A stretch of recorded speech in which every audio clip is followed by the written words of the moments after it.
I will call this meeting of the City Council to order June the 13th, Tuesday at 6 o'clock p.m. Could we make sure the doors are closed, please? Please make sure that your cell phones are in the off position. You can leave your shoes on or take them off, either one.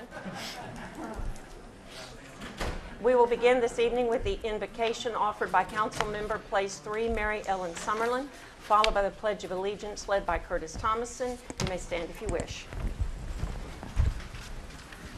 Heavenly Father, we thank you again for the comfort and pleasure of our lives in this place. We are mindful tonight of Jenny Loza and others in our community who've been injured and who are ill in mind, body, and spirit. And we pray for your healing and comfort for each of them and for their families. Yes. Help us to minister to them in any way that we can. It looks like tonight may be a contentious meeting. We pray that you will make each one of us mindful of your precepts and your example, and help us to guide our behavior accordingly. In Jesus' name, amen. Amen. If you all would join me in facing the flag. I pledge allegiance to the flag of the United States of America and to the republic for which it stands, one nation, under God, indivisible, with liberty and justice for all. Thank you. Can you hear me? Martin, I can't hear myself. That's a really bad thing. Can you hear me now? Yes. Okay. Item number 1 is announcements of community interest. Ms. Berry. Thank you, Mayor and Council.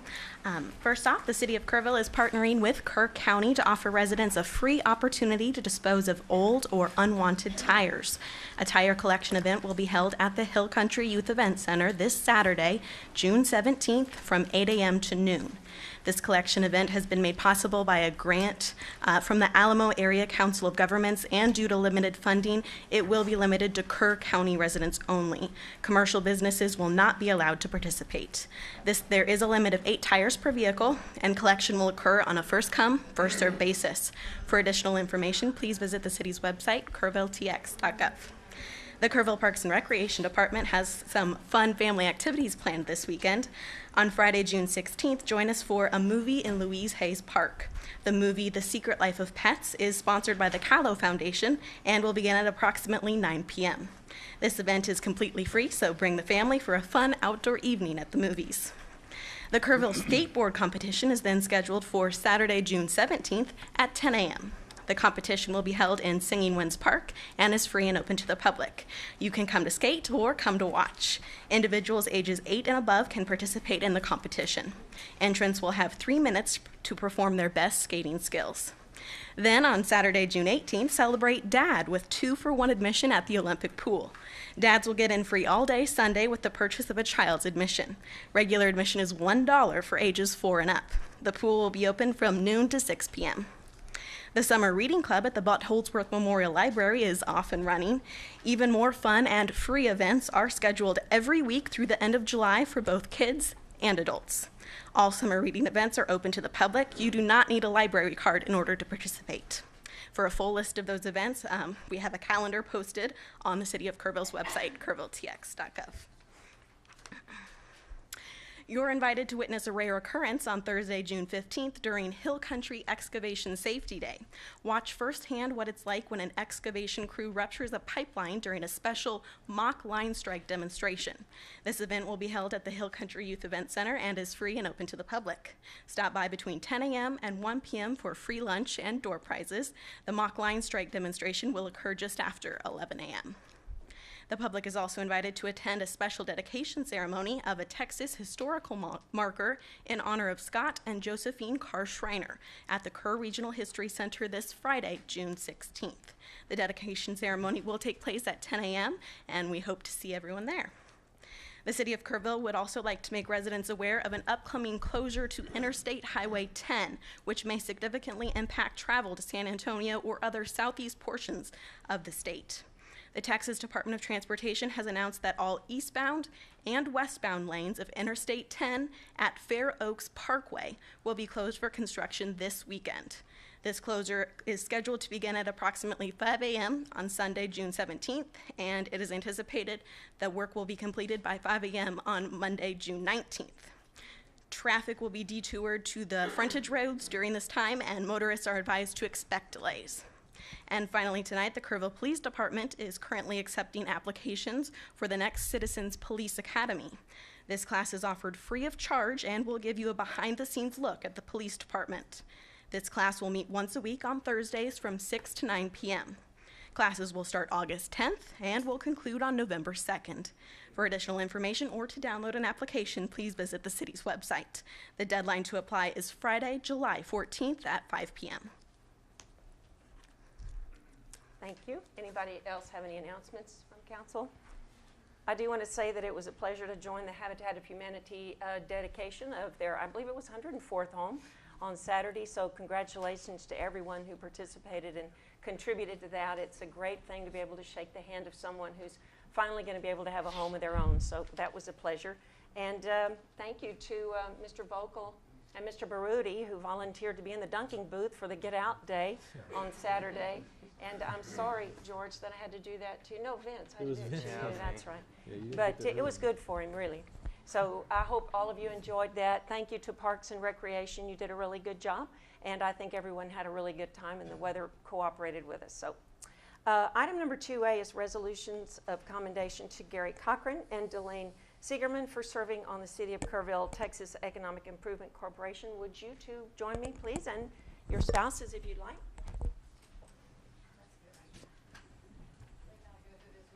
If they stay with you. That's my spouse right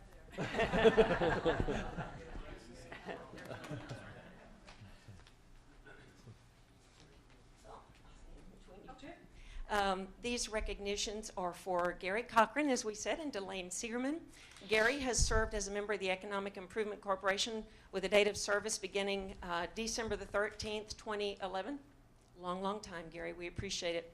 And Delayne began her service May of 2015, and she's also done an excellent job in her position.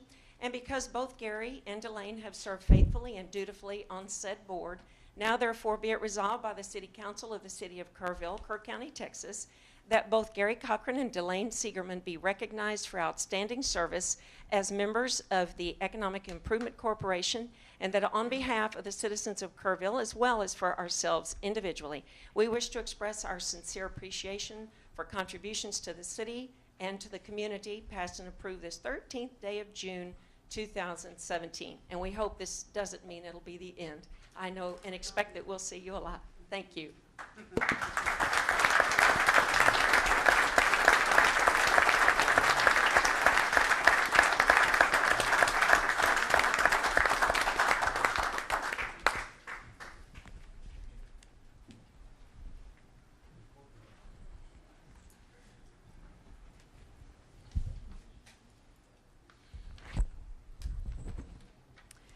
Items number 3A through 3D are listed on the consent agenda.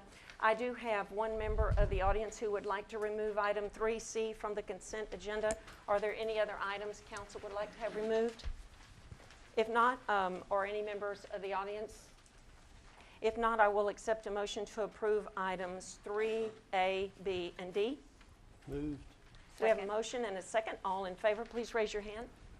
Motion carries 5-0. James Kraft, you wish to speak on item 3C. If you'll wait just one moment, I'm going to allow Ashley, or maybe it would be best if you have a specific question. Ms. Boyle is here to answer your question, so if you'd like to approach the podium and tell us what your concern is or your question.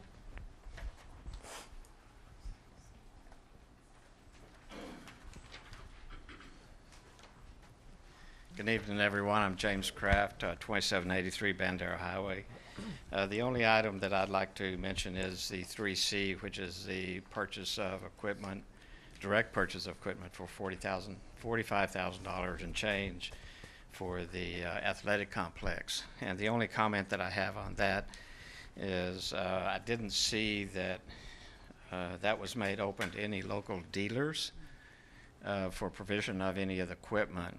And I did do a little bit of research with one of the local vendors or dealers for the John Deere, which is Secor equipment. And they can provide some equipment, not all the equipment, of course, because John Deere does restrict some of the equipment that dealers can provide. The one piece of equipment, or the couple pieces, is the John Deere Z930M commercial Z-Track. And the only comment that I have for the council is that, as well as the city is, if they would consider having the opportunity for the local John Deere dealers to be able to provide the equipment that they can. Like I said, John Deere does restrict, as for example, for the equipment that is about $96 million.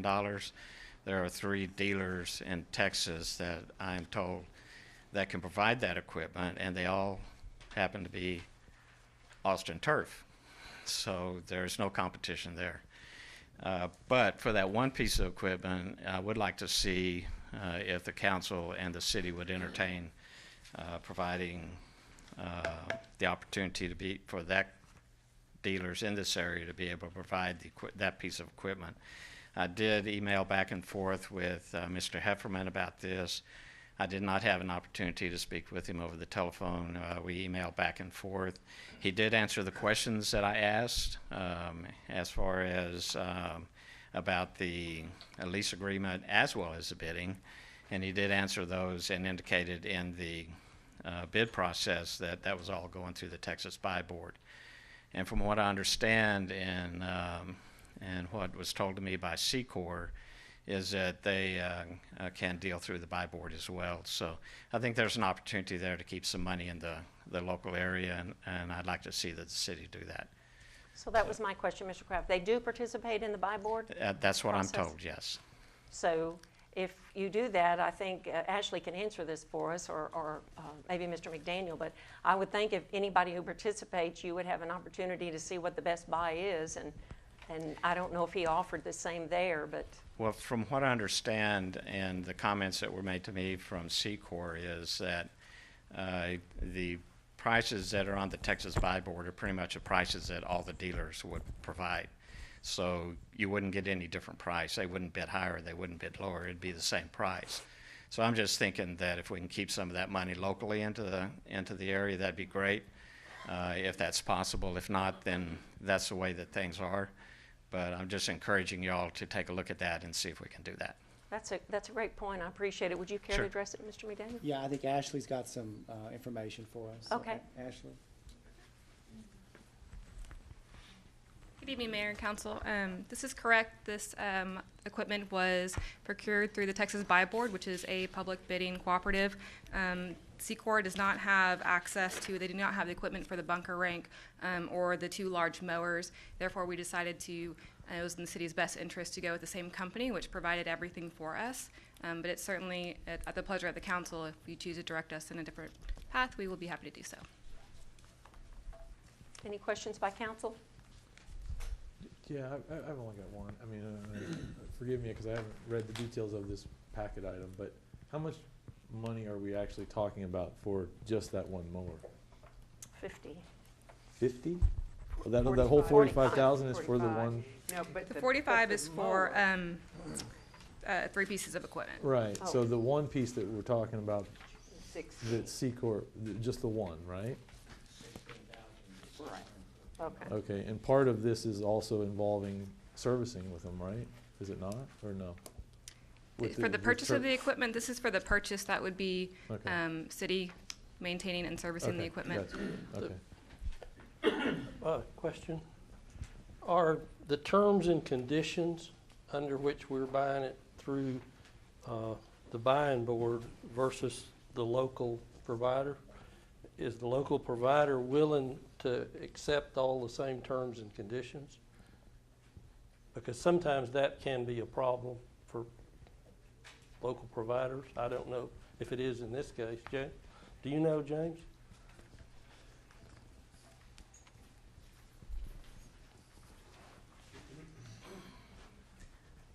of course, I can't speak for the one company, Secor, that I talked to. Yeah. But in this case, from what I understand from them, they participate in the buy board. So basically, you would be buying through the buy board from the local dealer for that piece of, or pieces of equipment, and then the rest of it through the buy board for the remainder of the equipment, and you would get the same. I can't speak for them, but that's what I understood. Well, that would be I mean, they've got several pages of Yes. mighty fine type here. Yes. And having been a local vendor in my life, I on occasion found these things harder to deal with than it would work. But that may or may not be the case in this case. I do not know. Right, I would imagine Miss Ashley could probably tell you more about the Okay. the Well- pieces of it, Yeah. but these particular items are straight buys. They're not leases.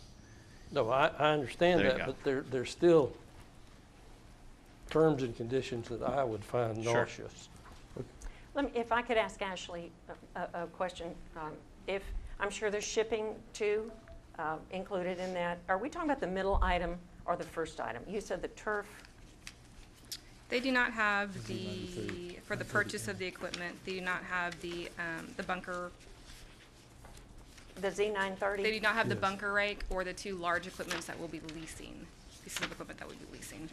So if you look, I don't know the page in your packet, but it's 1200A, it's the bunker and the field rake that we will be using to drag the ball fields.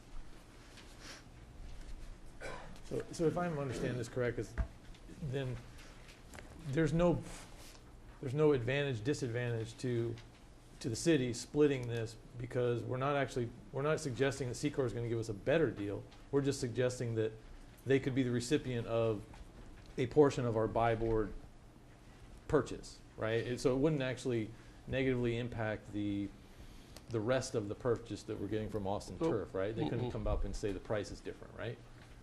Is that correct? Correct, yes, this And was- Secor does or does not participate in the They buy do. board? They do? They do. Okay. They do, but they didn't have the three pieces of equipment that we were Correct, looking for. yeah, So I- it was mainly procured out of convenience for us for Right. to go through one vendor for all of the equipment. So what council might do is, if you're interested in keeping the sales tax and the purchase locally, we could approve the purchase of the other two items and have Miss Ashley come back to us with the terms from next meeting. If it's not something you need right away, you could come back with a quote from Secor Mayor, and I see do how just they want would to compare. clarify, there's no sales tax on the purchase because it's a government purchase. That's, okay. So freight. That would be fine. Okay. As she said, it's a matter of convenience. It was bid as a package or put out there as a package, and if y'all want to pull one out, then we could look at buying that one locally, because that's the only one that's available locally. Any questions or comments by anyone else in the audience? Yes, Ms. Summerlin? Mr. Manager, can you think of any disadvantage to doing that?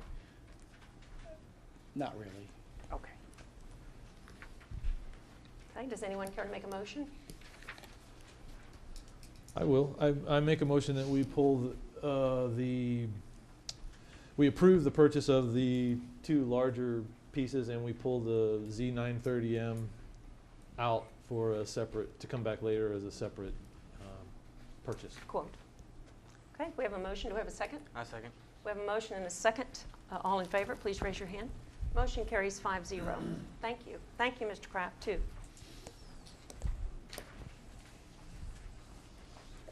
Item number 4A is the second reading of Excuse me. ordinance number 2017-13.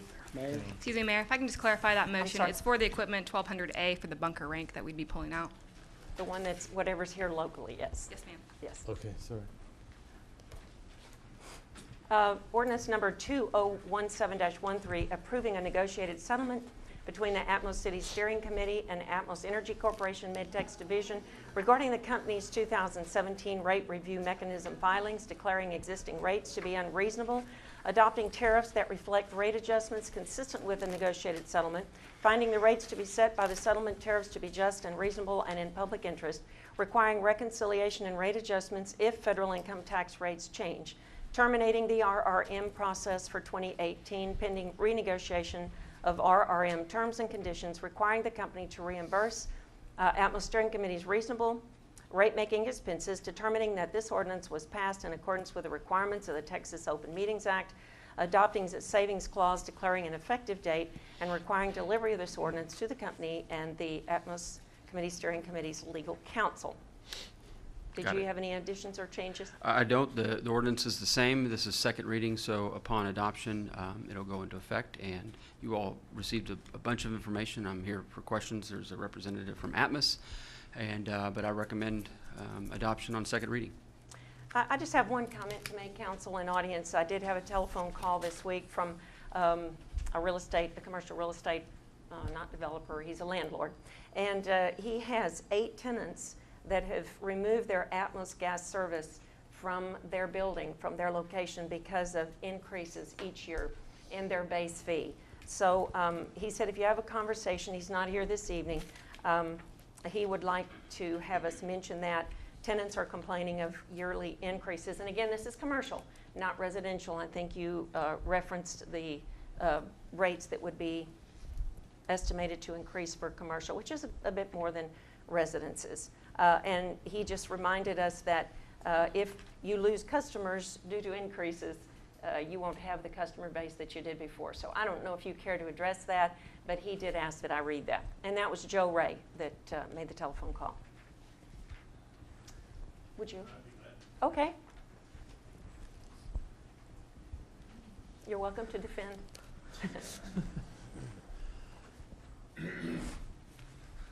Mark McEwen, Atmos Energy Operations Supervisor here in Kerrville, 2315 East Main Street. Yes, we do go through rate increases on a regular basis to recover our expenses, to keep our system a safe system, even safer.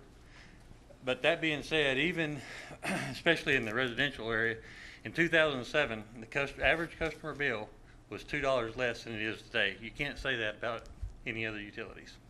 And the same basis goes with the commercial, but we're still very competitive for other energy sources. And like I said, we don't want to lose customers either. We appreciate them, but we do want to provide a safe, reliable gas system for the communities we serve. I appreciate it. I think it was the base rate that they paid during the months they did use it that caused the difficulty for them. And the commercial rates are different because it costs more to serve bigger equipment, bigger regulators, bigger just to serve a commercial business than it does a residential person. Okay. Any questions by council? Other than that, we do have less of an increase than we would have if we weren't a part of this group. So yes, we appreciate that. And this is, again, council's second reading on this ordinance. Are there any questions by the audience or comments? If not, I would entertain a motion. We have a motion to approve on second reading. Second. Motion is second. All in favor, please raise your hand. Motion carries 5-0. Thank you. Thank you, Ms. Trace. Item number 5A is an item requested to rearrange the order of the City Council meeting agenda. Mr. Vogel, I believe you asked for this to be put on the agenda. Would you like to present? Yes, ma'am. I'd like to rearrange the order of the City Council meeting by moving the Visitor Citizen Forum section of the agenda to before the consent agenda.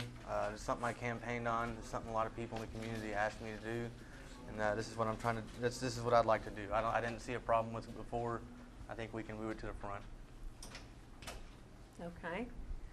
Any other comments by council? This was the procedure that we had in place before just recently, and it's the procedure that the county uses. I do have someone from the audience who wishes to speak. Ms. Lipscomb?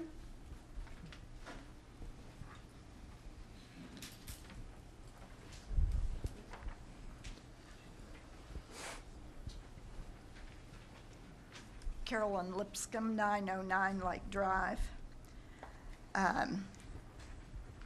I wanted to suggest that we not switch it back, in spite of the fact that you did campaign on it, Vincent. I've been to a lot of these meetings over the years, and in the past, when the forum was at the beginning, sometimes people who came into the meeting were misinformed about the issues. And when they would come in, they would actually rail against council about things.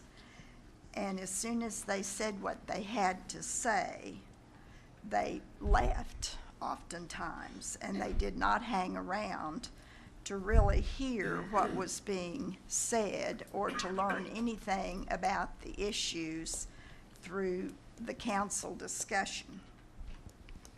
The second thing is that when the forums at the beginning, the outside consultants who often come in to report, like on our audits, our employee benefits, and those types of things,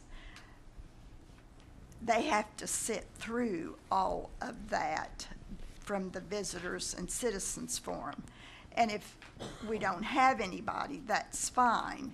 But sometimes if it's an issue where a lot of people want to speak, and especially before we had the rule that we would only allow 10 speakers, it could go on and be quite a lengthy session that these consultants were having to sit through. And I don't know if we pay those consultants to sit here while the Visitors and Citizens Forum goes on, but if we do, it's a waste of our money.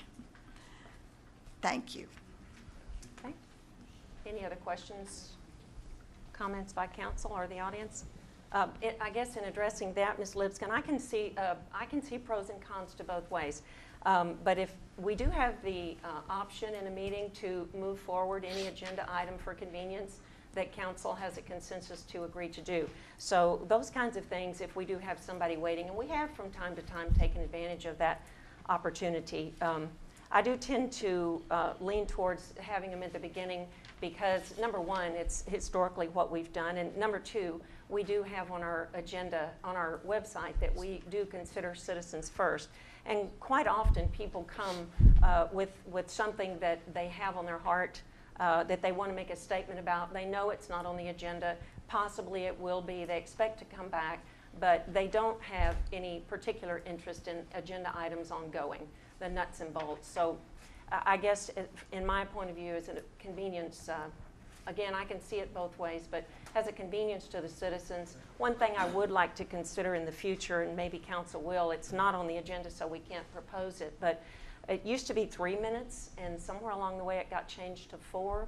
Certainly we want citizens to have time to speak, but with 10 maximum number of speakers, that's 40 minutes into a meeting where you can't get to your agenda items. So we may look at, if council is interested sometime in the future, revisiting the 3 minutes. I mean, all of us got 2 minutes to speak when we were running for council. 2 minutes opening and 2 minutes closing. So anyway, just my thought on that. Any more discussion or questions? I'd just say a couple of things. I mean, those are valid points, and like the mayor said, there's certainly pros and cons to both. One thing about the ones that get up and rail on me, quite honestly, if they're going to get up and rail on, I just assume they do that and leave, rather than stick around. But having said that, symbolically, especially if it's your wife. Huh? If it's Well, your wife. no, we're not going to go there now. But symbolically, it is a big deal to me that part of what we should be doing is encouraging the feedback, the comments or whatnot from the community. And we have tried this for, I don't know how many months, 3 or 4 months, maybe even a little longer. And if you look back historically at what has occurred, the numbers of people actually speaking has dropped considerably. Now, we can argue about whether you want to hear that person or that person speak, but the reality is that less are being involved. It would be great if they all sat through the entire meeting, but wouldn't it be better that they sit through at least part of it rather than not coming at all? I mean, at least for me, that's kind of where I sit on it. So anyways. Thank you. Any other questions or comments? Well, maybe I'll just play the devil's advocate a little bit. Basically, I think what these meetings are for is to get the public business done, and that's what's on the agenda. And the public is here to watch that business get done and hold their elected officials accountable for how they do it, what they do, and how they do it. Their participation is a courtesy. It's a good thing. But the most valuable thing that can come of citizen input is for the council to get an idea of something for the next agenda that they forgot about this time or hadn't thought about. The council members at the end of the meeting are asked for any ideas they have for the next agenda. So it just seems to me logical that that's when the citizens should put in their ideas for the next agenda. Okay. Any others? I don't have any other speaker request form. I would entertain a motion. I move the visitors citizens forum to right before the consent agenda. I second that. All right, we have a motion and we have a second. All in favor, please raise your hand. All opposed? Motion carries 4-1. Thank you very much. And thank you, Ms. Lipson, for all your comments. We do appreciate it. Item number 5B is a letter of intent with the Calou Foundation Properties, LLC, for the donation of an approximate 7-acre tract of land to be used for the city's construction of an on-site storage of reuse water at the Kerrville Sports Complex. Mr. Hoppy? Thank you, Mayor and Council. Before you tonight, you have a letter of intent with the Calou Foundation Properties and the City of Kerrville for a donation of approximately 7 acres that is directly adjacent to the Kerrville Sports Complex. That land is intended to be utilized for a small irrigation pond that will hold reuse water for the irrigation of the sports complex. You have a design engineering contract on your agenda for the very next item. So we felt like it was important to get this letter of intent in place while we move forward, if it's the council's desire, on that engineering contract. At the point that the city moves forward on the construction of that project, the land will be deeded over formally. Be happy to answer any questions you may have. I had one. We didn't have, we had the location, but is any of that in the flood zone? Or I know it's a really wooded area. I drove by there. Is there, does it drop? Is it not buildable otherwise, or just for curiosity? No, ma'am, I do not believe any of that area is in the flood zone. There is a creek slightly to the west of this property, but it's actually located, I believe, on the Kerrville Sports Complex site. It's located between several utility easements. Okay. And, I mean, it's a good place. I know they're asking in the letter of intent for screening, and there's a screening for sure all the way around. What the issue just the natural landscape, the natural vegetative barrier that exists. Yeah. There's not a request for any additional screening beyond what's already there. Okay. And it's the proposed storage pond is about 1.5 million gallons is what I've been told. Is that correct? Yes, ma'am, that's correct. So the 7 acres, I know it has to have the pump station, distribution line going out to. Yes, was there a reason why 7 acres footprint for 1.5 million, or is that what you calculated you'd need? Yes, ma'am, approximately. I don't know that it'll utilize that entire site, but that, again, that area was bound by several utility easements, and so it's a rough approximation of what was recommended by who we are proposing to be the design engineer. Okay. Any other questions by council for Mr. Hoppy or from the audience? I don't have any speaker requests for him. Some of the questions that may have something to do with it, I'm going to move to the next item, so they would have more to do with the construction. If not, I would entertain a motion to approve the letter of intent with the Calou Foundation for the donation of approximately 7 acres of land. So moved, and with gratitude. We have a motion. Do we have a second? Second. We have a happy second. All in favor, please raise your hand. All opposed, that's 5-0. Thank you very much. 5C is a professional services agreement with Hewitt Engineering for the design services for the Kerrville Sports Complex reuse pond and pump station project. Who wanted to present this? Sure. Again, this is an item, as we just briefed, this is intended to be a small reuse irrigation pond located on the site that we just spoke of. We do have a scope of work that we've developed with Mr. Hewitt of Hewitt Engineering. He is here tonight if you have any questions to talk through that contract. I have one. This kind of opens up into a different discussion, but for this one, the letter that we received, or I guess Mr. Barron received, describing this, talked about it being approximately 1.5 million gallons. And it said this pond size is based on providing a 1-week supply of irrigation water to the 30 acres, which I assume is soccer and baseball combined, right? Yes, sir. Which is a smaller number Yes, than I yes. would have expected from a weekly supply of that complex. So I guess I'm just asking, is that a true statement or is that a misstatement that we've got there? No, that was based on 1.75 inches of water a week for each of the acres. 1.75 inches. So then the across. expected, okay, so based on that, the expected, doing the math, we're talking about 200,000 or something is what the daily expectation average use of that complex is going to be. Is that correct? I think the confusion is in the original scoping of the reuse pond, we had a plug number of 500,000 gallons a day that we were reserving Right. for the sports complex. That was kind of a preliminary number from the beginning. As since then, John spent a lot more time developing the irrigation system, and he's the design engineer for the irrigation system, and so this project dovetailed in very well with what he's doing, and that's what we recommended was a week's worth of supply on site.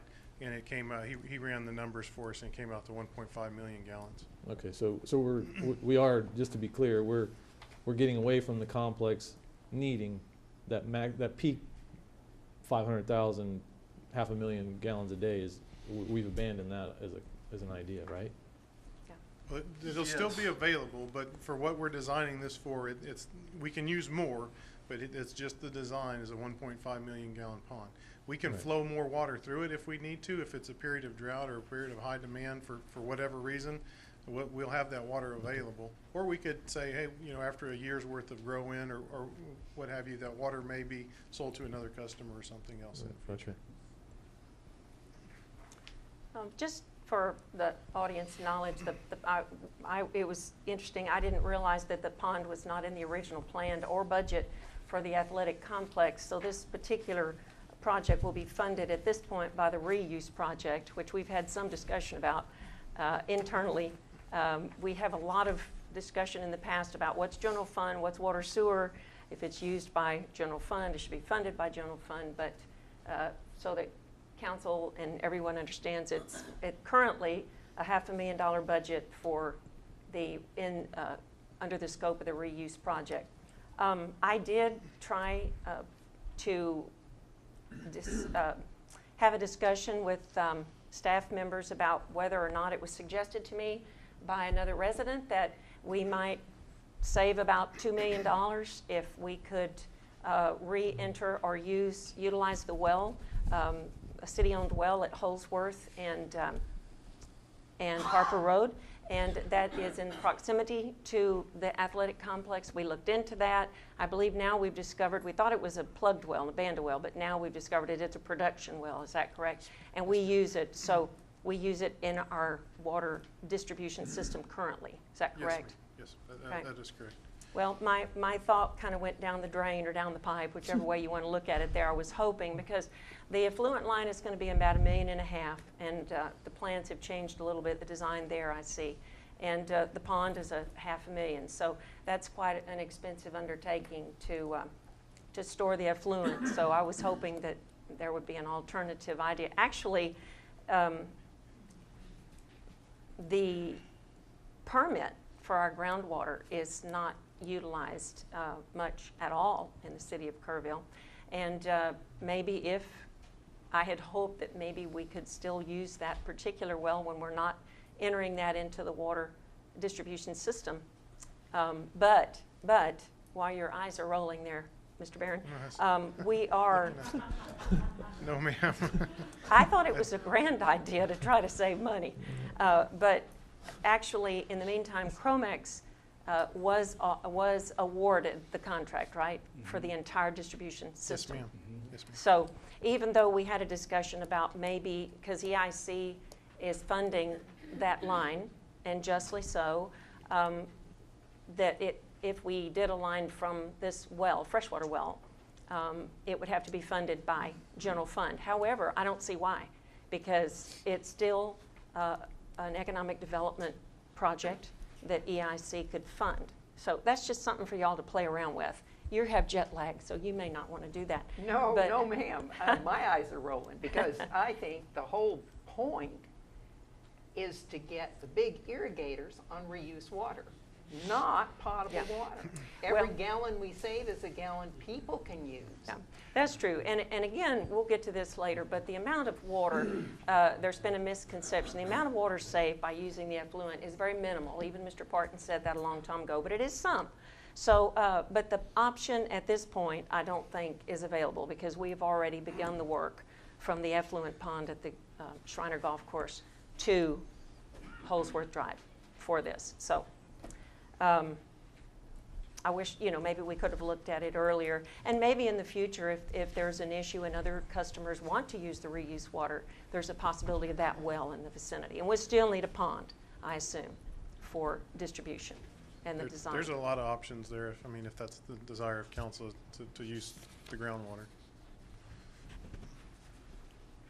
Well, I was just looking at the immediate, savings, but because we will, whatever we fund out of the water and sewer will keep us from doing other projects. So it's just something I threw out there as an option.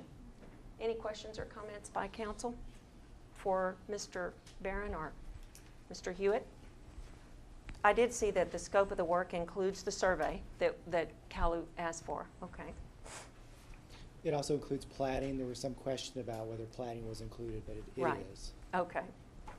And could you tell us the scope of work, not the scope of work, but the estimated completion or when you think we would need that? Estimated completion, I would say, would be October. The plans would be complete in September, October timeframe. So we would bid the project at the end of this year. Construction would start at the early next year. Where do you think we'd be on the line from the effluent at that point? We're not scheduled to start capturing water in that pond until the spring of next year is kind of our best case scenario. So we're hoping to have those lines in and completed when we have enough water in the pond to start testing them. So the schedules fit. So It's we're as close as they can this far out. So. Any discussion by council? I've got one more, and Go ahead. it's real brief. It's the expense of this pond. I don't have a problem with the expense of it. I'm just asking where we are booking it. We've had discussions before, but is there a reason, or what's the clarification? Because I'm fuzzy on it. Why a feature that's behind the meter on the customer side of the meter would be expense to the water and sewer department instead of the athletic complex? I'll take that one. So Yeah, good, as thanks. best I understand is that it was mirrored after what was done with our own golf course. And that pond was built as a asset of the water and utilities or the water and sewer system. And so this was basically just patterned after that. It doesn't have to be that way. You could use general fund and it would become an asset of the general fund on that side of the meter. But I think that the path that was followed when this was conceived was just, let's go with what we did before. Okay.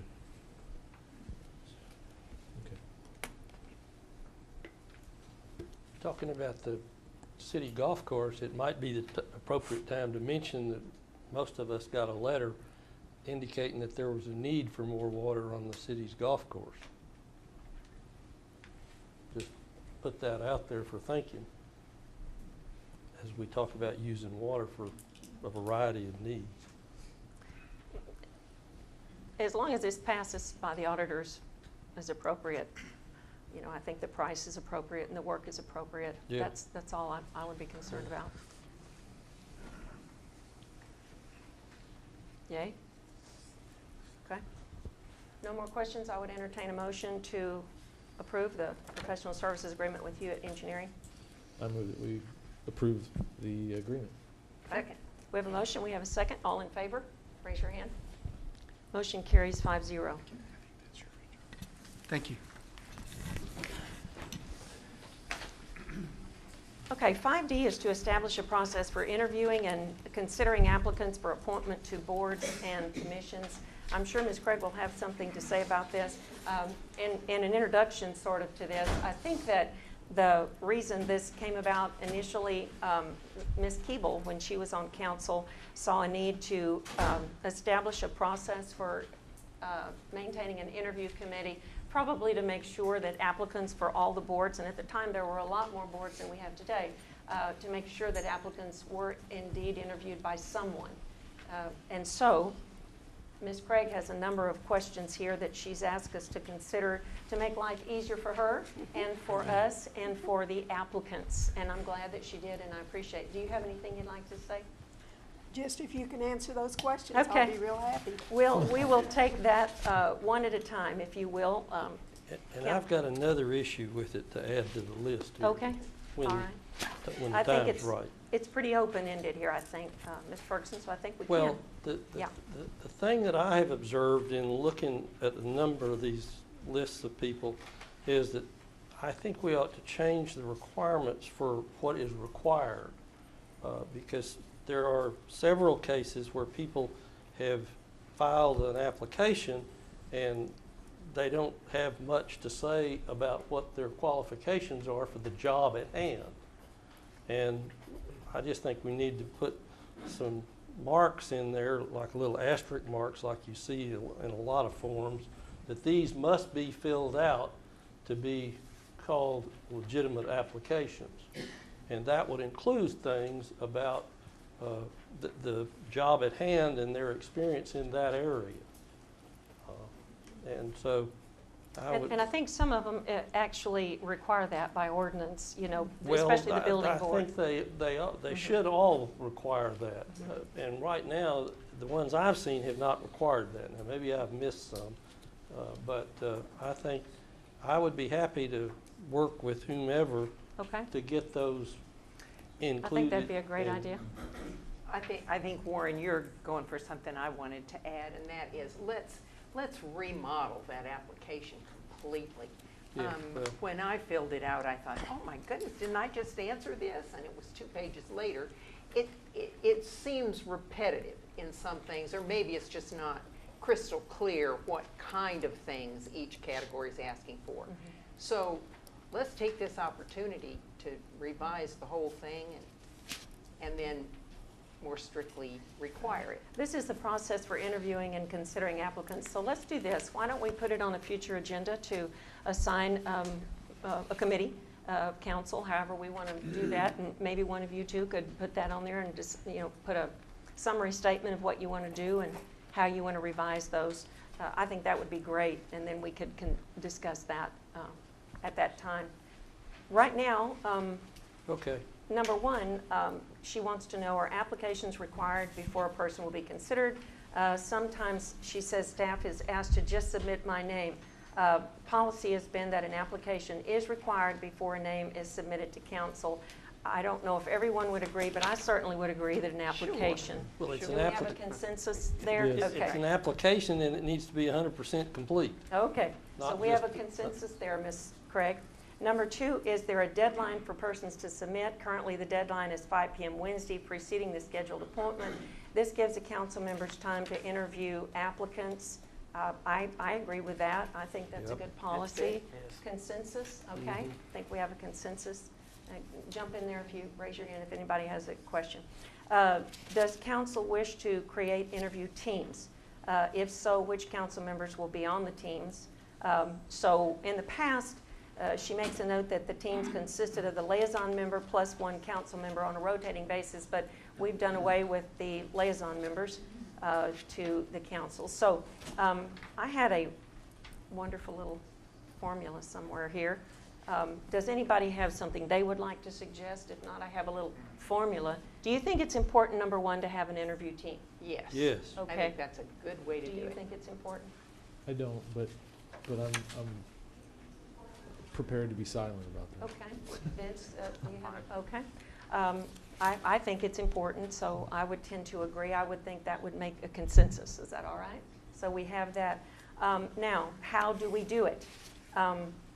So that everybody could be represented, each one of us, with the boards that you have on here. I made out a tricky little schedule that gives everybody 4 combinations to be an interview team. I would say, as we go over this, if you want to jot it down, and then we can have discussion, y'all can play with it all you want to, but I would say whatever interview teams we come up with, that it ought to be available for any council member, if you wish, to call and interview an applicant, because these are people. This doesn't Okay. stop anybody Yes. else Okay. from doing it. It just makes sure Somebody that somebody does Okay, well, that's good. I think we're all on the same page there. My little formula, Ms. Craig, I just started with number 1, and I said, number 1, the board would be place 1 and 2. The EIC would be mayor and 3. The food service board would be 4 and 1. The joint airport board would be 2 and mayor. The library would be 3 and 4. The Main Street would be 1 and mayor. The Parks and Rec would be 2 and 3. Planning and zoning would be 4 and 2. Recovery community would be 3 and 1. And the zoning board of adjustment is 4 and mayor. This gives everybody an equal combination of various teams. You get to interview with different ones, and each person gets 4. Is that good? Does that make sense? Yeah. You add it all up, it makes sense. Can I just ask one question about the teams? Okay, clearly everybody can interview if they want, which is why I'm not as concerned about the teams. But are we suggesting that whatever the team is for that board, are they going to make the recommendation for who to nominate, or is that open to everybody? It's or open how? to everyone by our Okay, so policy. truly the main focus of a team is just to make sure that the applicants are interviewed, Yes. right? And you certainly can or welcome to make recommendations, absolutely. And then there can be discussion about that. Exactly. Okay. Yeah. They make recommendations, but that's got no more weight than anybody else's Okay. nomination. Okay. Yeah, it's just a reassurance to the applicants that we're Somebody will talk to on them. top of it. That's right. Okay. But of course, if you have questions. So, does that sound good? Yeah. All right, Fine. did you get that, Ms. Craig? Okay, we're done with that. If council chooses, let's see. Yes, we already did that. But the Mayor, you question could- is, would it be for all city boards? Well, it would be all the ones that I just named, Just which is those. what you had on here. All right. Yes. The other boards mentioned are not necessarily assigned an interview team. That is We the went through every building- board that you had listed. Okay, well, the building board of adjustment? Yes, it's on there. It is it? That was number 1. Okay. Yes, ma'am. I So the guess I only didn't one get it. that we didn't have was Mayor's Youth Council. Right now, it's me, and I don't care what council would like to do with that. I'm happy to do it. I just finished doing it. I did it last year, but if somebody wants to join with me, or if you just want to take your leisure. Is 14 a good number, do you think? For the council? Yeah. If They- we made it 15, we could say each of us nominates 3. Well, and that's fine. It's not a nomination. They actually, from the Right. applications, gotcha. Right. That'd be fine. We don't have actually 15 at this point, No, so we don't. I'll tell you what we recommend in a moment. But does that sound good? If you want to split it up that way, that's fine with me, Ms. Summerlin. So we will. That makes us all part of the interview team Yeah, there, yes, and we're that's right. suggested to come That's up with. right. So we can take more applicants too during the year. We may get some more in. So each one will take 3 for Mayor's Youth Advisory Council. Okay. When should staff send applications to council members? Applications are held for a year. Should staff send applications only to the interview team the month preceding? And y'all have read all of this. And then to all. Personally, I would like to have those via email as they come in for a position. But I don't know your feeling. It's up to you. They don't all come in by email. That's right. They don't. Well, some would have to be scanned and. Yeah. Having to read a bunch of emails, I would actually prefer if there was a way for us to get access to the applications online or in person. Online would be better, but maybe a notification sent to me saying another one came in. But if I have to keep track of each individual one that's sent, I will lose them. I mean, I will lose track of where they are. no, I would hope that they'll come in the packet at each meeting when they're due to be appointed, so that we'll have them in front of us. But Would that be difficult, Ms. Craig, to just send us a notice when, by email, if one comes in and we can come and view it if we'd like? We can send emails as they come in, and then we always send out a packet prior to the meeting. Right. That they're, so you'll have them all as a On group paper. then. Right. But if one comes in January and the appointment's not till December, Yeah. you're gonna, you know. Right, and also, I don't know if should hold them until closer to December, or just send them, you know, in January and okay. then again in Well, but December. it makes it really hard for you if we say 1 Right. month out, you know, you have to keep up with a lot of stuff. So Yeah. in my mind, if you just notified us, if we wanted to, we could come view it or ask That's if what you I'm could saying, scan. yeah. It's just as easy to scan it and send it, Okay. and then as they come in, as long as we have a setup, Okay. you know, process. Right. Sure. Okay. Good then. If you don't That's mind fine. doing that, That's that's good for Not at us. all. Okay. Should staff submit all applications to council, or only those applicants who meet the eligibility requirements and qualifications for the positions being considered? Or send the application and note why a particular applicant did not meet eligibility requirements? I had a question for you, Ms. Craig. Do you notify when an applicant sends something in and something is omitted, or they don't meet the qualifications? Do you notify them typically? If they do not meet the qualifications, then, yes, I call them. Okay. I don't need to see those necessarily. If No. you do those corrections. It's just some people get upset that you've made that decision and not forwarded it to the city council. Any comments, or do you But the understand? I think qualifications aren't. if they can't fill it out appropriately, I don't particularly want to spend Pull time with them looking at an anyway. inappropriate application. They aren't a judgment call, are they, Brenda? I mean, it's No, something no. like you Like live if in the they're city required limits to- or you don't live in the city Yeah, limits. right, or pretty you're a cut and dry. registered voter and people want to argue. exactly. well, Or No. everybody knows me. Yeah, I get that a lot. Okay. I don't particularly think that we need those sent to us. If you deal with them and they get it corrected, then we can be notified. Is that all right with everyone? Yep. Yes. Okay. So were there any other questions that anybody had? You've got everything down so far. Does that answer all your questions? Yes. Okay. And again, we can address the issue of a modified application. Okay, good. Yep. At a future date. That's a great idea. All right, I think that's all we need for that. Item number 6A is appointments to Mayor's Youth Advisory Council. And as we mentioned, we had 13 applicants. And I did visit with everyone except one who did not return my call. And just so that you and he and everyone will understand, there are 4 up for reappointment that I would propose we reappoint. I worked with them all last year, great kids, every one of them. Those being Roman Garcia, Sydney Garcia, Mason Olmsted, and Ileana Scotia. New applicants who met the qualifications and I think would be excellent, all of them, and who didn't have any other conflicts. That was my main issue. I called to make sure they didn't have scheduling issues, because we had one great applicant last year who we appointed, and he made 1 meeting all year. And it was because he had a lot of activities, and that's great, but we need people to be able to participate because it keeps someone else from being able to.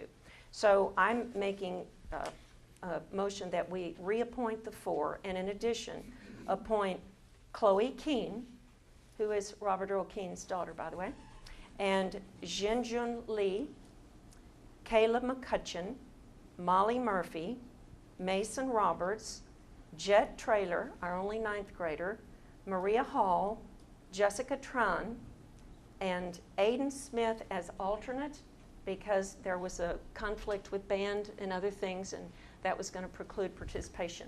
I did not hear back from Trey Layton. I called 3 times and left a message, maybe out of town, out of reach. We can always reappoint, but I'm not recommending him at this time, simply because I see football on the agenda, on the bio, and that may cause an issue. That's what happened last year. So that would be my motion. All but Mason. All but Trey. All but Trey. Right. For the moment. And Aiden as an alternate because of scheduling.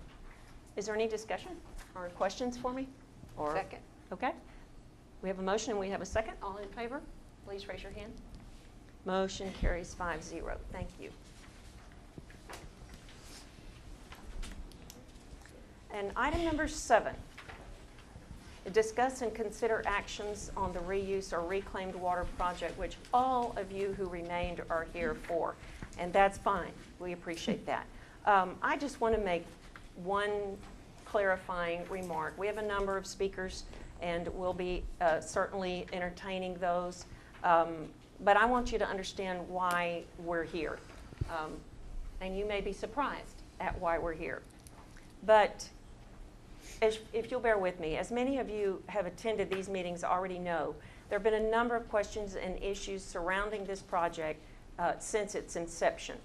At this point, so that you will know, we are way down the road with contracts being let, and we are well into the construction of both phases of this project. However, I just want to briefly explain to the public why I placed it on the agenda this evening. Number one, there have been some variations and amendments to the pond project in several areas that Council was not aware of until recently that caused some questions and concerns by Council members.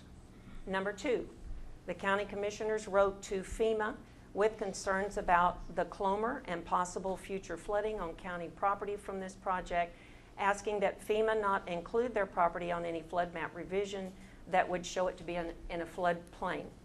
Number three, some council members still had questions concerning the method and information used to calculate reuse contract rates due to new information being provided concerning past revenue and volume sold to existing customers, as well as future revenues and expenses as projected by staff.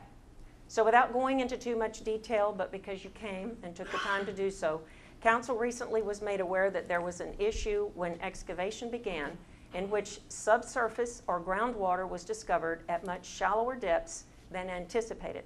Due to that, the engineering team had to redesign the pond at a level 5 foot shallower than initially designed. And correct me, staff, if there's anything I misrepresent.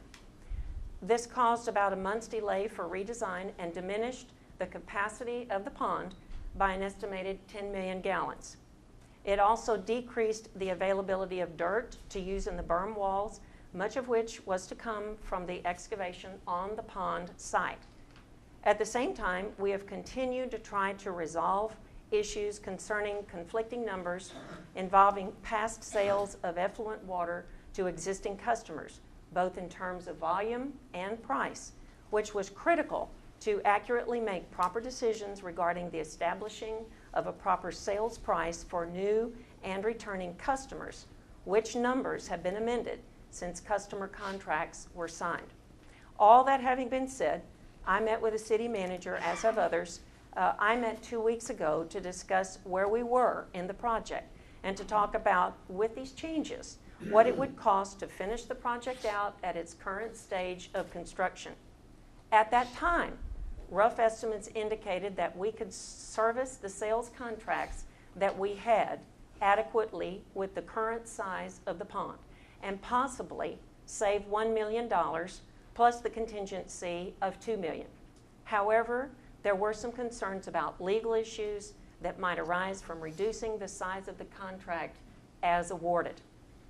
Rather than call a special meeting while Ms. Summerlin was out of the country, we decided to wait until this regular council meeting to discuss any possible changes. In the meantime, the contractor, I am told, has almost completed the perimeter of the pond. 1 week, the approximate savings has dropped from $1 million to approximately $200,000. So here we are. So at this point, Mr. Baruti would like to present some information for whatever we do with it. I don't know that he has a recommendation, but he does believe the public should be made aware of it. And then I will allow any questions or comments from the public or council. With this request, I would ask both council members, and thank you for praying this, Ms. Summerlin, I would ask both council members and audience members who speak to direct their remarks through the chair, as we approved in our procedure, and to keep all remarks civil and substantive for the good of all. I would also remind audience and council members as well that this is important, council, Any legal question or discussion that may arise out of this information should be properly deliberated in executive session, which I will allow opportunity for at the conclusion of our other discussion. Mr. Broody? All right, Mayor, I'm right sorry. at the point of order. Yes? My name is Jack Pratt, 105 Deerwood. You and your husband own property in the proximity of the landfill, which includes the affluent pond. And the value of your land could be affected by whatever happens at that landfill site. Therefore, it could be a conflict of interest. It is a conflict of interest, or a perceived conflict of interest on your part, and I think you should recuse yourself from this item on the agenda. Thank you. Yes, thank you, Mr. Pratt. And we covered this at a prior meeting, and I spoke with Mr. Hayes about it, and actually the distance that my property would be from the pond would have absolutely no effect on the sale of my property. And that's my decision. If anybody challenged it with the AG's office, I would be responsible. I understand that, but the pond from your property should also include the landfill from your property, because the pond is part of the landfill. The pond is not part of the landfill. There's property in between mine and municipal property, and actually, if anything were to be affected, as my value would be the landfill. And we are in the proximity of the landfill currently. I understand that, but when you look at the pond going on the backside of the landfill, then the expansion of the landfill comes towards your property, not towards the back, because the pond's already there. So therefore, the landfill is part of the conflict. Except we haven't decided anything on the landfill, but I appreciate that. I'll take that into consideration. Mr. Hayes, do you have anything to offer on that? Okay. I feel comfortable with my remarks before, and with an evaluation, I believe it would stand a legal test, so I prefer to remain in the discussion. But thank you for your comments. Mr. Broody? Yes, so as the mayor said, I'm not necessarily suggesting an alternative or a solution or something like that, but there are some bits of information. There were issues that I was raising prior to being on the council, but have also asked questions about since I became a councilman. And it's not so much about whether we should or should not do this water reclamation project. It's not even about whether we should or should not do a pond, nor is it about whether we should save soccer fields. The issues that I see are problems with the way they are right now. It gets down to the cost structuring of the system itself, keeping in mind that we aren't selling water, we're actually building a distribution system for effluent water. And people can debate whether this is going to be something else in the future, but as it stands right now, this system that we're building with this project is simply about, it's only going to have effluent water running through it, no potable water is going through it. It's a delivery system for the potable, for the effluent water. For the history of the water reclamation system, if you will, for Kerrville, it has historically been and it still is actually, where the user of the effluent water is not actually paying for, they're just paying for the water. They're not actually, the city is not paying for the delivery. The customer is taking on the burden of delivery. For instance, when the effluent water truckloads go to the plant to receive their water, they are paying a price for the water that they take, and they are paying for the delivery of that water away. Hence, i.e. the truck. The water system does not pay for that delivery.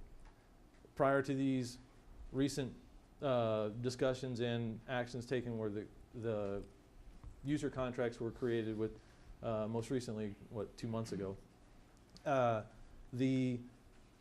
shift was made, and I'm not sure it was a conscious shift or not. It's a little fuzzy to me on what was determining that. But for 20 years or so, the effluent users that had a contract where the city had in there that basically the delivery system itself was paid for by the user in their rates. And any upgrades to the delivery system for that water, not for the change of the water price, just the delivery system, that was going to be paid by the rates. The rates would have been adjusted up if there were upgrades made. The city also had a position, a contractual position to actually say if the rates that they were allowed to charge would not cover that delivery, then we could stop delivery. We could basically say this is what we needed to be. The city never intended to be in the red on the delivery of this effluent water. So with that being said, we now have contracts that are in place that have, for whatever reason, these are the questions that I was raising, for whatever reason, that decision or clause, however you want to call it, was pulled out of there. So that at this point in time, if everything left alone, the city will basically be delivering water at a loss. I understand everybody's argument about the water itself is processed already, and the water itself is not costing us anything to throw down the river. However, we're not talking about the water. It would be okay with George Baruti personally to tell the person, here's some water, I'll give it to you. We aren't actually doing anything with it, so here, you can have that. But the delivery system itself, as it stands right now, will be paid in some percentage split where the effluent users will be paying 30% or so of that delivery system, and the water sewer ratepayers will pay the other 70%. That is a huge amount of shift of the cost burden from where it used to be to where it would be. And so my concern is basically not so much for a special interest of who's receiving this water at a loss position, as much as it is for the entire city's cost burden that they're going to be carrying now that they weren't carrying before. And in all the meetings I've gone to, those people haven't had their voice heard in the discussion. And so right now, that's what I'm attempting to do, is basically get their voice heard. Where it goes, I'm not suggesting one way or the other, except to say, in my mind, the right side of this issue is to never have been in this place in the first place. To make it as close to that as possible would be my goal. That's not to say that it's going to get perfect, but it's a little hard for me to swallow leaving it as it is. That cost burden situation. So anyways, I guess that's my spiel. Okay. Any other comments or remarks? I'd Ms. just Summerlin? like to repeat something that I've said before. I'll just say it. Yeah, go ahead. All the ratepayers realize a tremendous advantage when their potable drinking water supplies are protected from the big irrigation users. We put the big irrigation users on wastewater. That saves our potable water for people and the future and the growth of the city. That is incalculable. We can't put a dollar amount on it, but it's well worth it if you care about the future of this town. Because if you look at our sources of water, the river becomes undependable when we have a drought. And we have droughts. We have droughts regularly. We can count on it. There's going to be droughts. The aquifers we've been measuring systematically since the oldest well, I think, since the 70s. The trend is unmistakably downward. Droughts and rainy years, it's never as high as it was in the 70s. We are slowly but surely using up water that is very ancient in the aquifers that we use now. We may be able to find some other aquifers in time, but the point is we're using up the water we've got. Mother Nature doesn't care whether 50,000 people live in this county or 100,000 people live in this county. There's not going to be 1 gallon more of water. So smart is to think, how can we save and conserve our potable drinking water in the river and underground without squeezing the very lifeblood out of our town, which is to be a resort, a beautiful community. And that's why this is such a genius idea.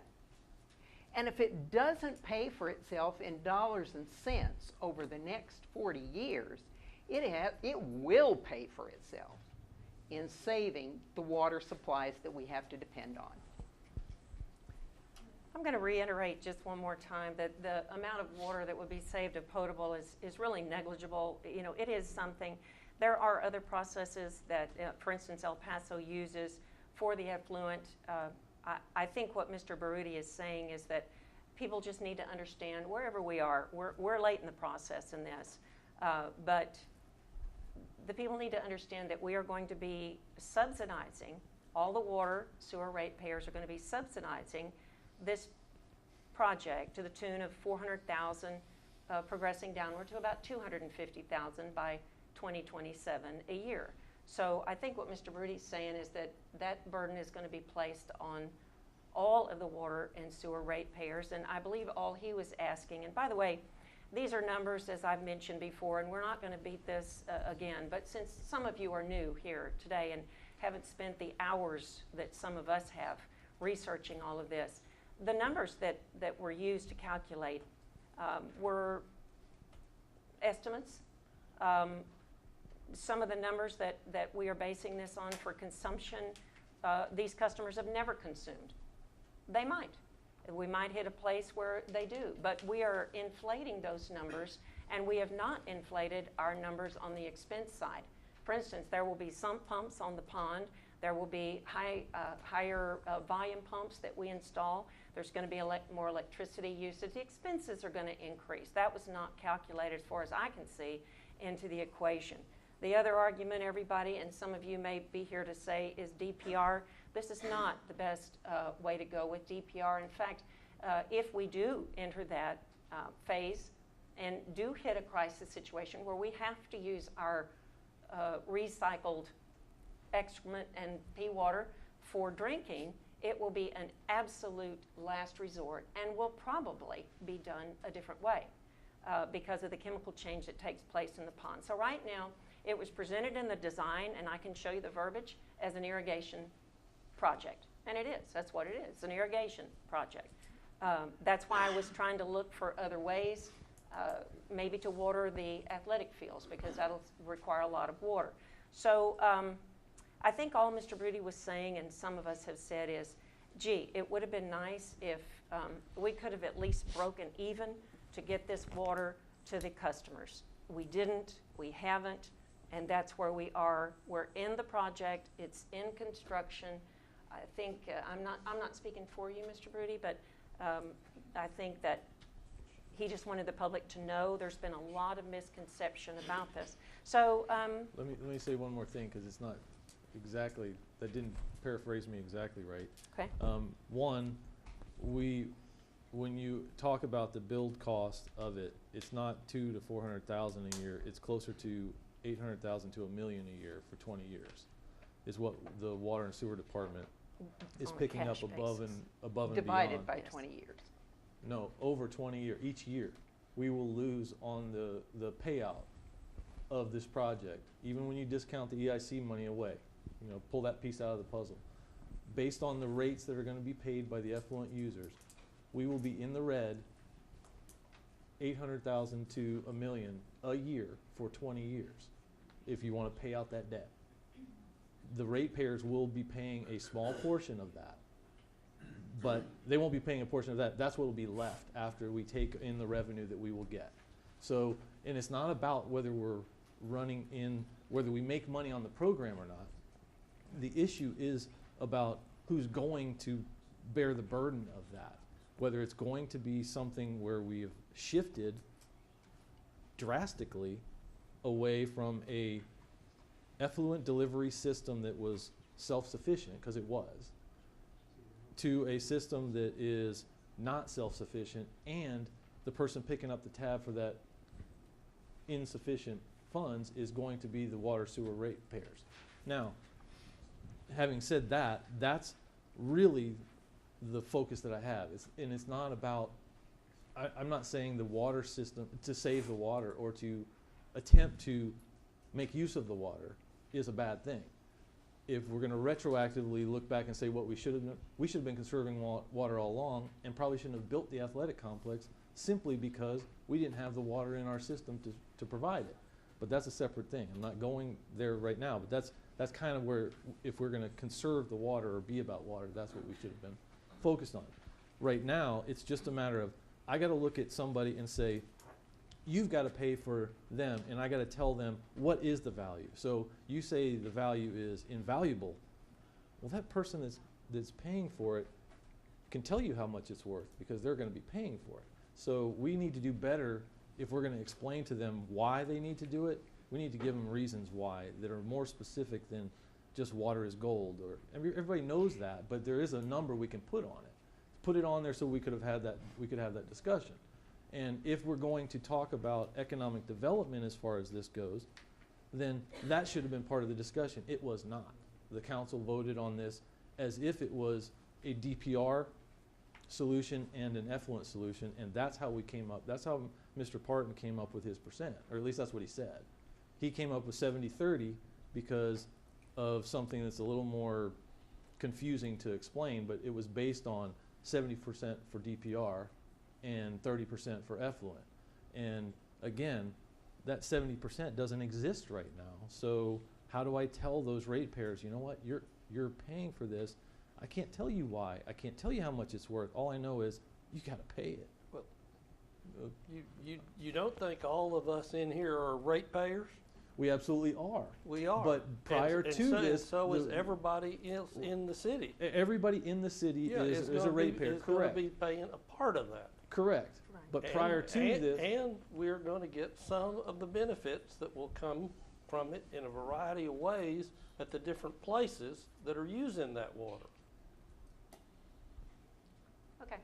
We've had this a number of times. And I would, I'll go back wanting to include the city's golf course in this as well, because they may need the water worse than anybody else.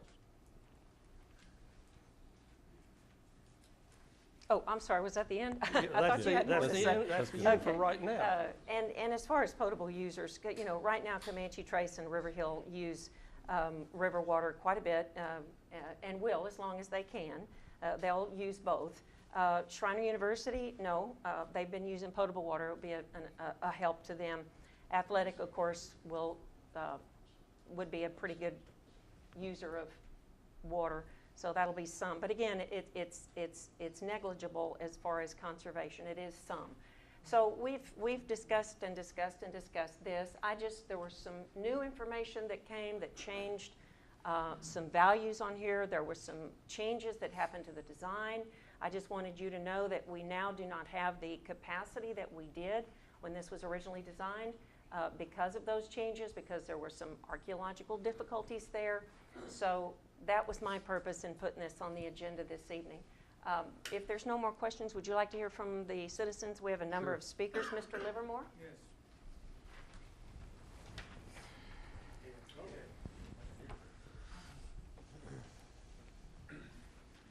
I'm sorry, I didn't hear you say my name over there. I'm sorry.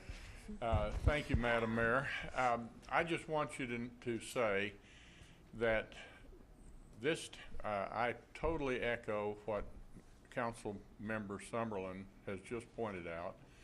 I believe in water development in almost any form that it takes. I think we have to prioritize that for our future. This project has been sifted and planned and debated now through at least 3 councils, I believe, and a citizen review committee. A great number of professional minds have worked with it. I think it's a good program, and I think it's time to quit talking about it and let's just get on and get it finished. We just wanted to let you know there's been some updated information they didn't have, but thank you. Okay, Ms. Lipscomb?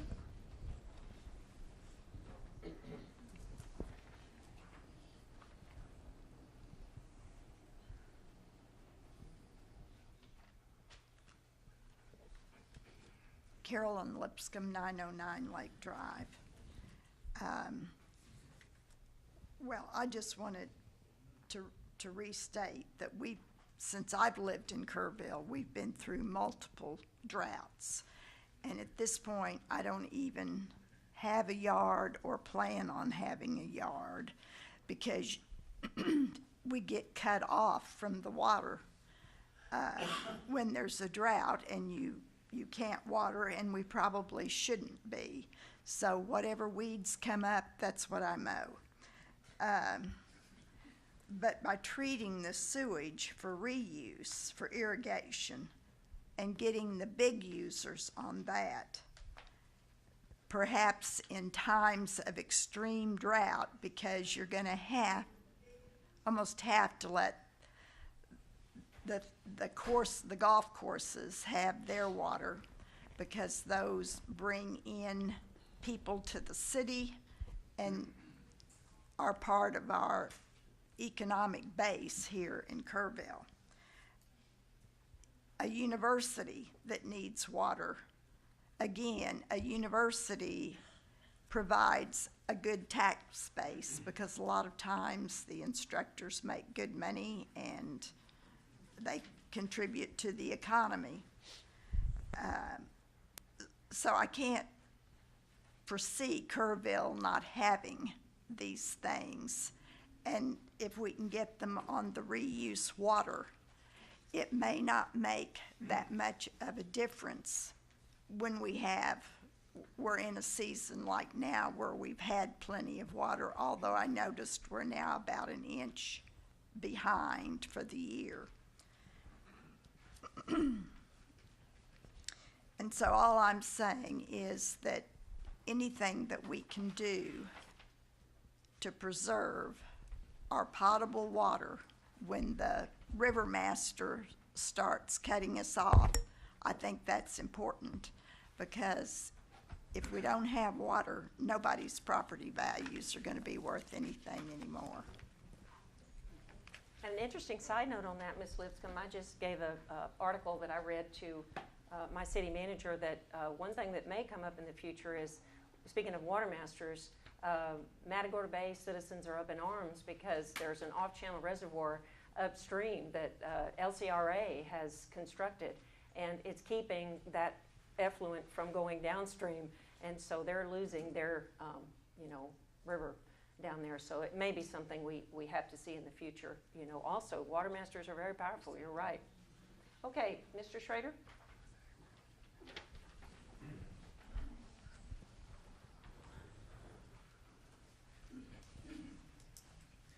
Greg Schrader, 108 Castle Pines. Mayor White, Council, thank you for allowing me to speak about this critical issue.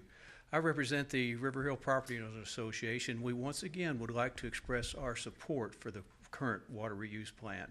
I won't go into all the advantages, because I think we all know that, but I will tell the tale of two towers. If you go out by the Kerrville Shriner City Park, you'll see two towers. One is a pipe stand that was constructed probably in the 60s or 70s, and when they built it, they thought it was going to be enough. And it turned out that it was not near enough to supply the demand. So what happened? The city had, about 10 years ago, construct a brand new water tower that sits right next to that pipe stand to supply the water that our city needs. We cannot overemphasize the need for adequate planning for future water resources. We need the effluent plant, as it currently stands, to establish historical use patterns for really the only water we control, and that's water that we take out and recycle on our own.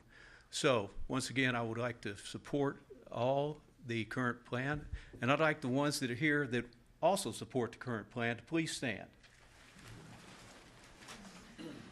Thank you. Thank you. Mr. Andrew? My name's Glenn Andrew, 3553 La Cumbrie. Mr. Livermore made most of the points. I simply want to reiterate that the trains left the station long ago. have reviewed, re-reviewed, re-reviewed, re-reviewed, thousands upon thousands of hours have we spent. We're well into this contract. I hope we will continue to move forward, let the staff focus on the future, get the contract completed, and for certain that we continue to look at DPR. We can call it what we want. Sweetwater and Big Springs live on that water. It's 700 to 800,000 gallons of potable water can be made, and you can't tell any difference. You're already drinking essentially potable that water anyway. So I encourage this council to look forward, not backwards, to continue to pursue DPR, get the ad hoc committee, which was the most incredibly brilliant committee I've ever known, back in place. Let them make some recommendations. And then if we have to take it to people to fund it, let's do that. But let's don't ignore the opportunity for a million gallons of water a day that we will need in the future. Thank you. Thank you. Glad you're on your feet again. Mike Sigerman.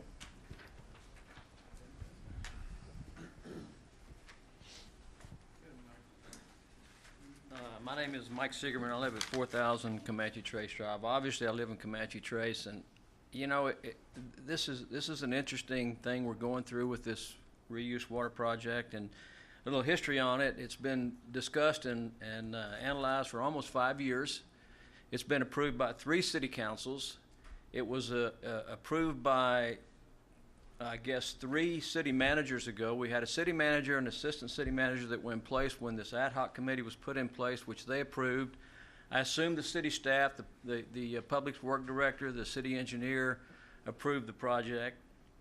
We had an interim city manager when we lost the city manager, Mr. Davis, who did a fantastic job, who was highly in favor of this project.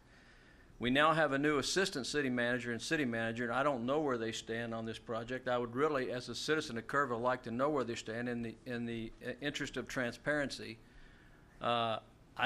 I understand there's some new information you have. We've been hearing about this new information for a long, long time. I understand that you're not aware of how much potable water we will save, but if it's just a gallon, we've got to be thinking about next year, next 10 years, 15, 20 years. We're not talking about ourselves today. We're not talking about what we're doing for ourselves. We're talking about what we're doing for the future of this city and the children that are going to grow up here and the growth of this city and why people are going to come here. So that's really what we're talking about.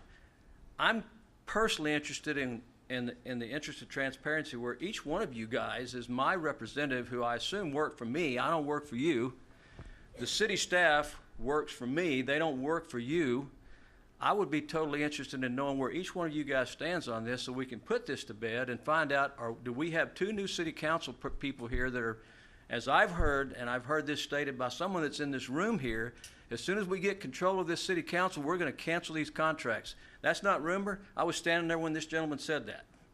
So I would like to know where the city staff stands, where the city council stands on this project moving forward, so we know where we are as citizens of Kerrville. That's my question. Okay. Mr. Pratt?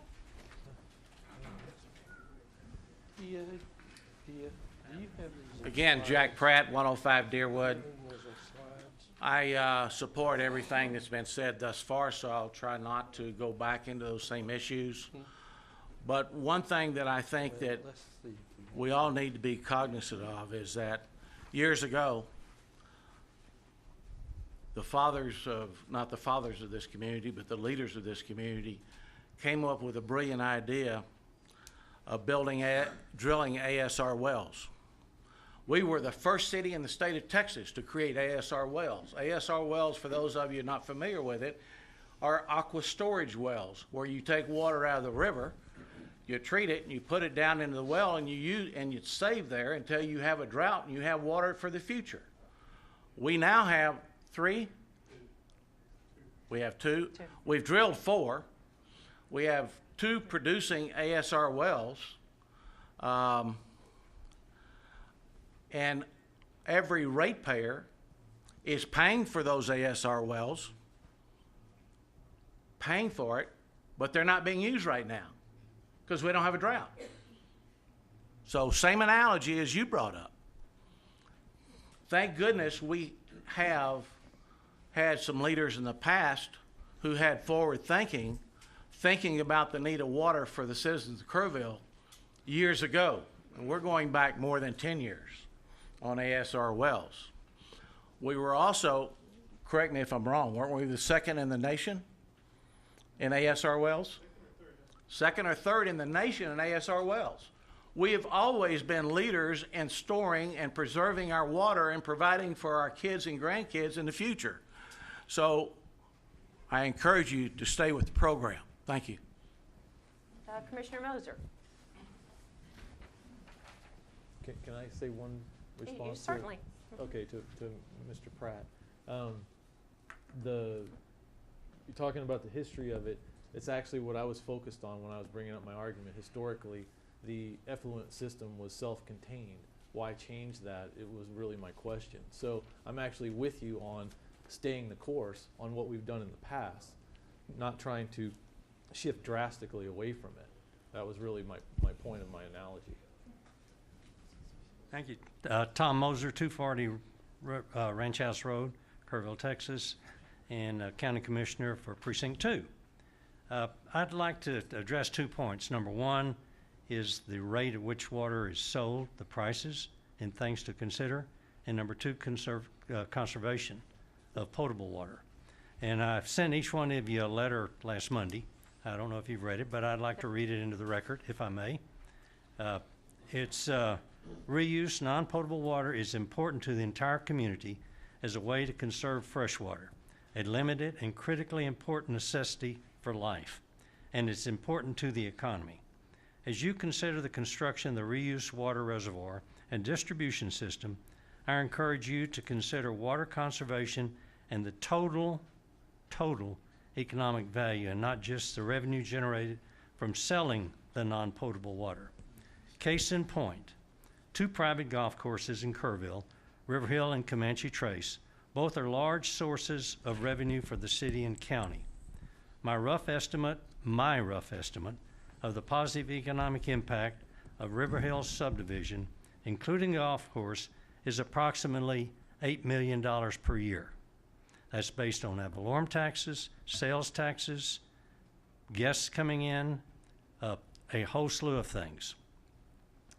Should the golf course be lost because of lack of sufficient water, which has almost occurred in 2011, the golf course was taking 1,000 gallons a truckload and spraying it on the course, and it almost went away.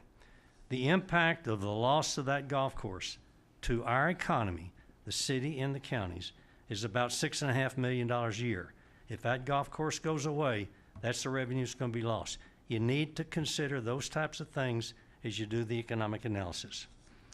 The economic analysis for Comanche Trace should be similar results.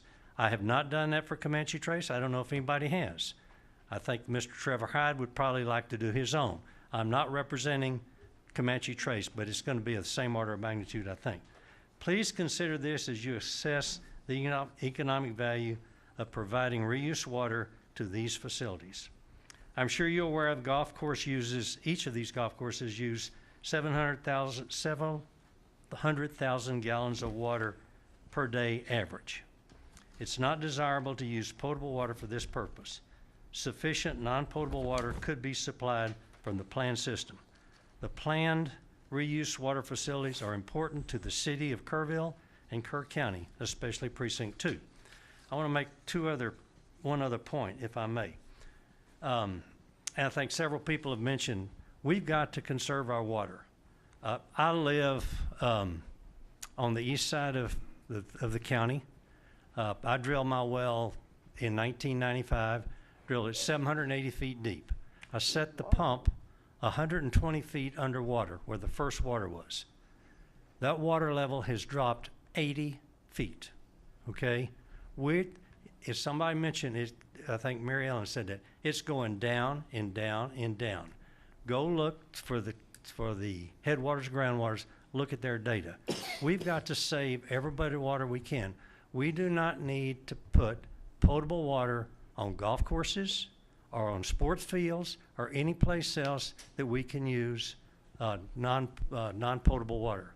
So with that, I just ask you that conservation of that water is significant. And you talked about using water out of the river. That's controlled by the water master. They say in 2011, they said, you're not taking any water out of that river. So If you would leave your letter with her if you wanted entered in the record. I will. Okay. I don't have any other speaker request form. Anybody else on council have any remarks? Basically, I think I said at the beginning of this that you would be surprised while we were here. We are not here to stop anything. We never had it on the agenda to stop anything. We are so far along at this point that it would be ridiculous to even mention it. 2 weeks ago, we would have had plenty of storage to service all of the contracts, and we could have possibly saved all of the ratepayers about $1 million. I don't know how we spend $800,000 in a week, but apparently we have, because the new estimates are $200,000. So we are where we are. That's not what we came here for. We came here for Mr. Baruti to express to the public some facts that you may or may not have known, for me to tell you some facts that have arisen lately that the ad hoc committee, nor Mr. Andrew when he was on council, knew about. These are recent findings. So we just wanted you to be aware of it, Mr. Sigerman, that's all. I do want to make a motion, though, that we enter into executive session. We can do it later after we finish the agenda. I have a few questions contractually that I would like to ask Mr. Hayes about, and I will entertain a motion for that in a moment. But right now, if there's no discussion, is there any action any council member wants to make at this point? If not, I would like to move ahead. We will defer a motion for executive session on this item until after item number 8, which is the city manager's report, and item number 9, which is visitors and citizens forum. Mayor and Council, all I have this evening is a report for you. It's a new report. Some of you that have asked about capital projects and the status of the various capital projects. So we're putting together this for you as a regular update so that you can see all the projects that are out there, who the contractor is, the stage of it. What you're getting now does not include the contract price, so that's something that I'll probably want to add. But anyway, this will be a regular report for you in terms of the status of various projects. Good. I think that'd be the other Is there 2 pages? No, that would just just one be page. extra copy. Oh. Do you need, for the record? Let's wait just a moment, if you would, Mr. McDaniel, I think.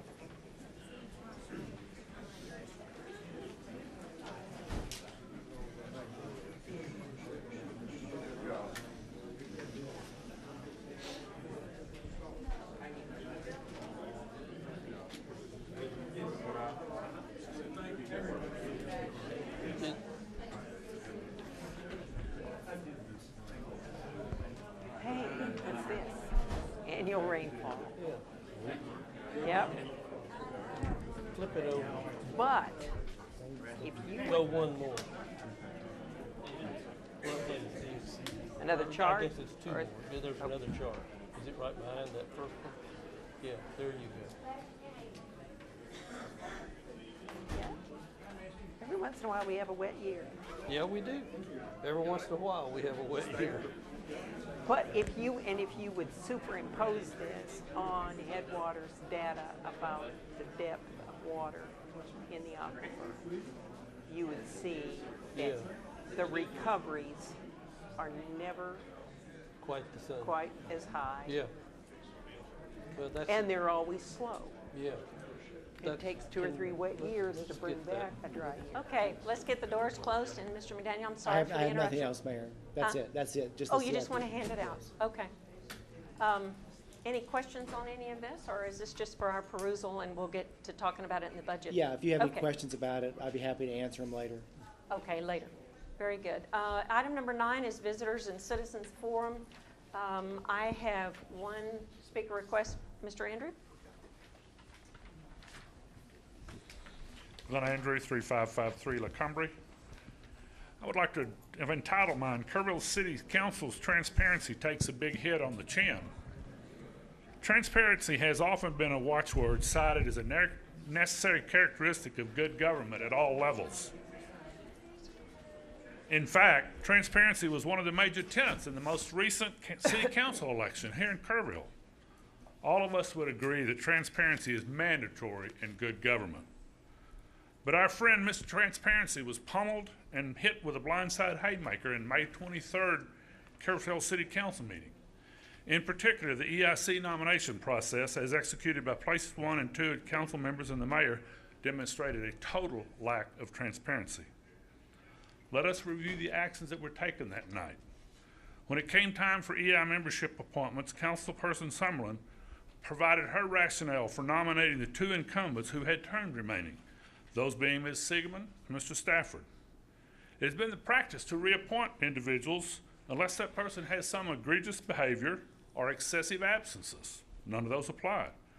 Her motion to nominate Ms. Sigerman and Mr. Stafford was seconded but failed 2-3.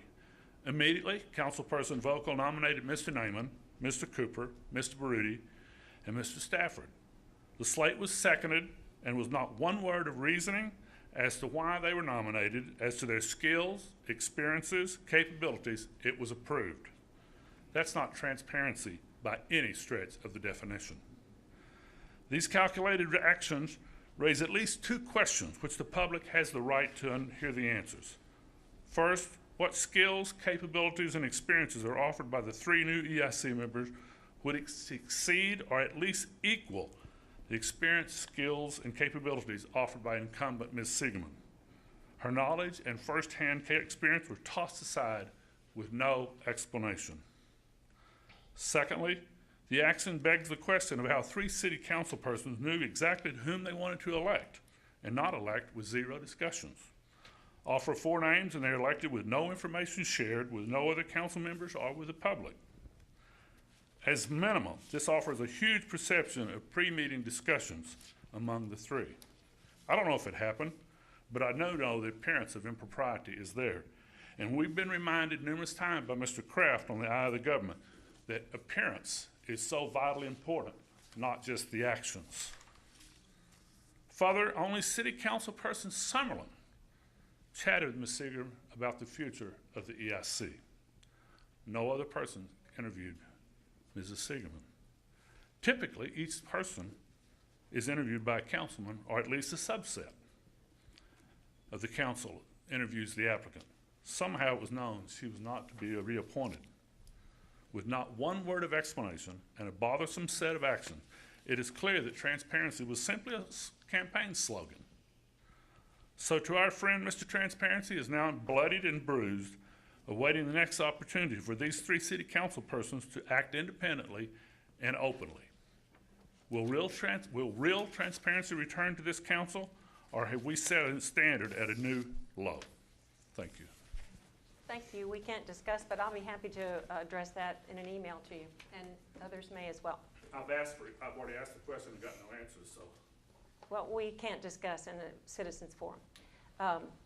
Number 10, is there anything else? Anybody else who wishes to speak? I don't have any other forms. Item number 10 is items. I'm sorry. It's private tonight, Mayor. Okay, she had asked that we fill it out. Maybe you can afterwards if you. Okay.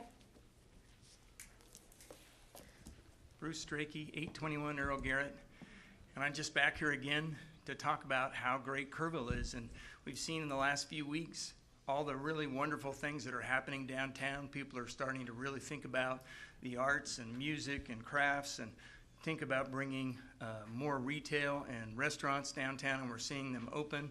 I can tell you in conversations that I can't share that we're working on some really interesting contracts, and we have some very interesting prospects who are excited about Kerrville. And I just wanted to thank all of you, because it's the work of this council and the staff that makes Kerrville such a great place to live. Thank you all. Thank you. Thank you. Anybody else? If not, item number 10 is items for future agendas. I know we've already given probably Mr. McDaniel a list of them, especially with budget. Anything else by council that you wish to discuss on a future agenda? Okay. If not, then item number 11 is executive session, and as I promised, I would like to move into executive session under 551071 to discuss a topic under item 7 that needs to be with our city attorney and city manager. So at 7:49, I would ask for a motion. I will make the motion. I'll ask for a second. Second. We have a motion and a second. All in favor? Motion carries 5-0. It's 7:50. We will adjourn into executive session.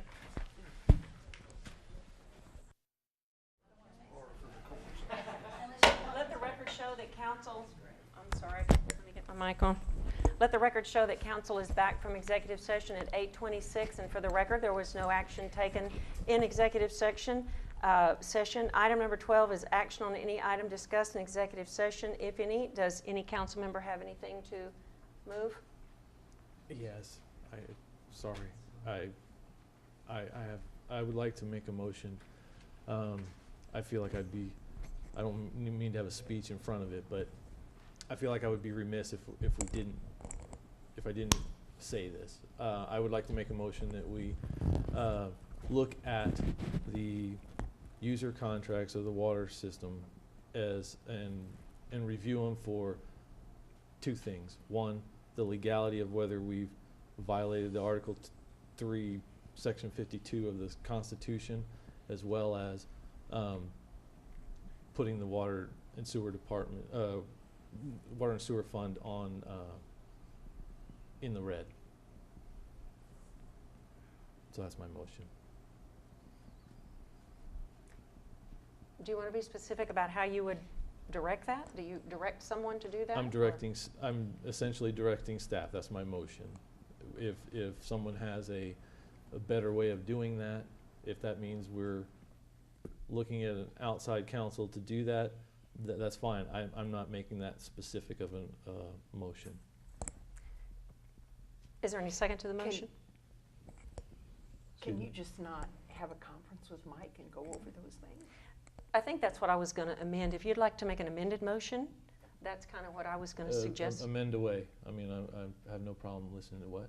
Would you like to suggest an amended motion? No.